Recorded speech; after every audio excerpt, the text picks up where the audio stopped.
भारताचे माजी पंतप्रधान राजीव गांधी यांच्या स्मृतिदिनानिमित्त आज सांगलीत ऑपरेशन सिंदूरमध्ये गाजवलेल्या भारतीय जवानांच्या शौर्याला सलाम करत तसेच अतिरेकी हल्ल्यात बलिदान दिलेल्या शहीद सैनिक व नागरिकांप्रती आदरभाव व्यक्त करण्यासाठी भव्य तिरंगा रॅलीचे आयोजन करण्यात आले। मार्केट यार्ड येथील हुतात्मा स्मारकापासून महात्मा गांधी पुतळ्यापर्यंत काढण्यात आलेल्या रॅलीत देशभक्तीच्या घोषणा, तिरंग्याचा उत्साह व देशसेवेचा अभिमान दिसून आला। रॅलीपूर्वी पहलगाम येथे अतिरेकी हल्ल्यात शहीद झालेल्या नागरिकांना आणि ऑपरेशन सिंदूर मोहिमेत बलिदान दिलेल्या जवानांना श्रद्धांजली वाहण्यात आली।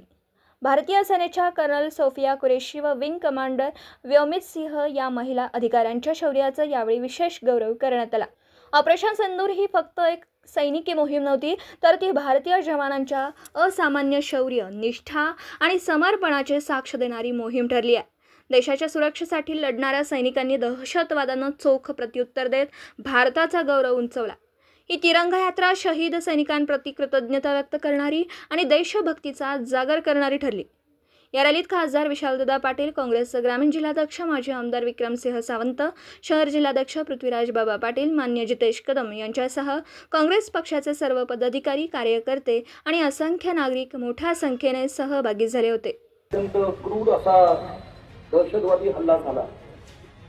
या दहशतवादी हल्ल्यामध्ये आपल्या देशातले आणि महाराष्ट्रातले 26 लोक हे मृत्युमुखी पडले।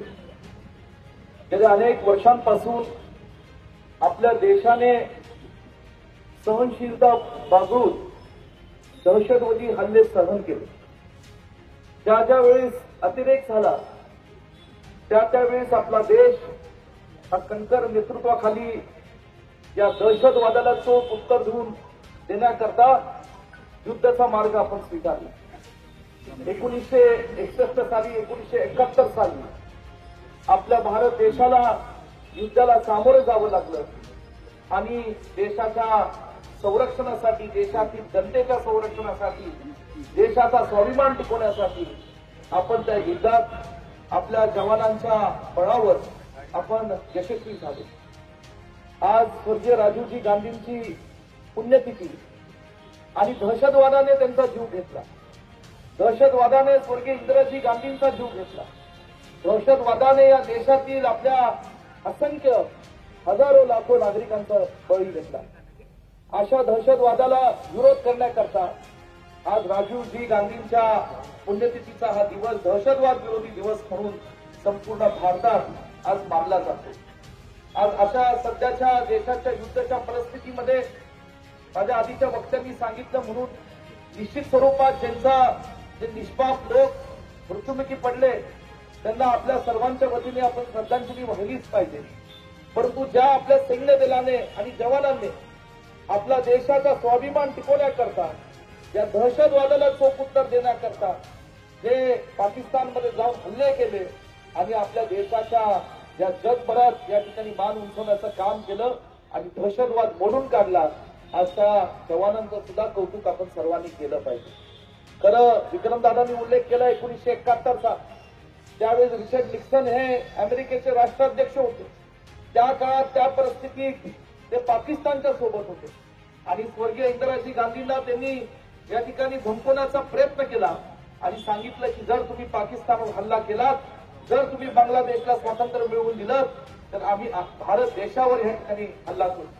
हे ऐकल्यानंतर इंदिराजींनी सांगितलं की भारतातले लोक आणि भारत देश हा कुणासमोर झुकत नाही आणि भारत देश आणि मी कुणासमोर झुकत नाही, अशा पद्धतीने इंदिरा गांधींनी उत्तर दिलं आणि बांगलादेशला स्वातंत्र्य मिळवून दिलं। आणि म्हणून इंदिराजींना केवळ भारतात नव्हे तर जगभरात आयर्न लेडी म्हणून ओळखलं जातं।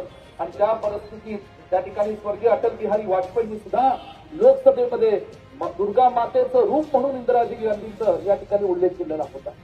आज निश्चित स्वरूपात आपल्या जवानांनी आणि आपल्या दोन आमच्या भगिनी ज्या सैन्य दलात काम करतात, आदरणीय सोफिया कुरेशी लेफ्टनंट कर्नल असतील, व्योमिका सिंग असतील, या दोन्ही लेफ्टनंट कॅप्टननी आज जे भारताचं एक अत्यंत शौर्याचं दृश्य हे जगभरासमोर मांडण्याचं काम केलं, अशा आपल्या भगिनींना मी आपल्या सर्वांच्या वतीने सलाम ठोकतो। आणि जिल्हा काँग्रेस कमिटीच्या वतीने आज जे आपण या स्वर्गीय राजीवजी गांधींच्या पुण्यतिथीच्या निमित्ताने जी भारत देशाच्या आपल्या सैन्य दलाच्या पाठीशी खंबीरपणे उभा राहण्याकरता जे आपण आज तिरंगा रॅली काढली, आपण त्याबद्दल जे कार्यकर्ते जिल्ह्यातले शहरातले मोठ्या संख्येने सहभागी राहिला, खास करून सेवा दलाचे कार्यकर्ते, खास करून या ठिकाणी आमचे सर्व भगिनी आणि खास करून जे वयस्कर मंडळी असतील, आमची लहान ही चिमुकली धाकटी बहीण असेल, या सगळ्यांनी जो सहभाग घेतला आणि सकाळपासून आपण या पदयात्रेमध्ये आलात, त्याबद्दल या ठिकाणी मी आपल्या सर्वांचे आभार मानतो. आणि आपण सर्वांनी आता काही घोषणा द्यायच्या आहेत, त्या घोषणा घेऊन आजच्या सभेचा या ठिकाणी समारोप करायचा आहे. जय जवान, जय किसान, जय जवान, जय किसान, अमर रहे, अमर रहे, अमर रहे, अमर रहे, जय हिंद. दिवसभरातील घडामोडींचा आढावा घेण्यासाठी पाहत रहा N24 मराठी न्यूज चॅनल.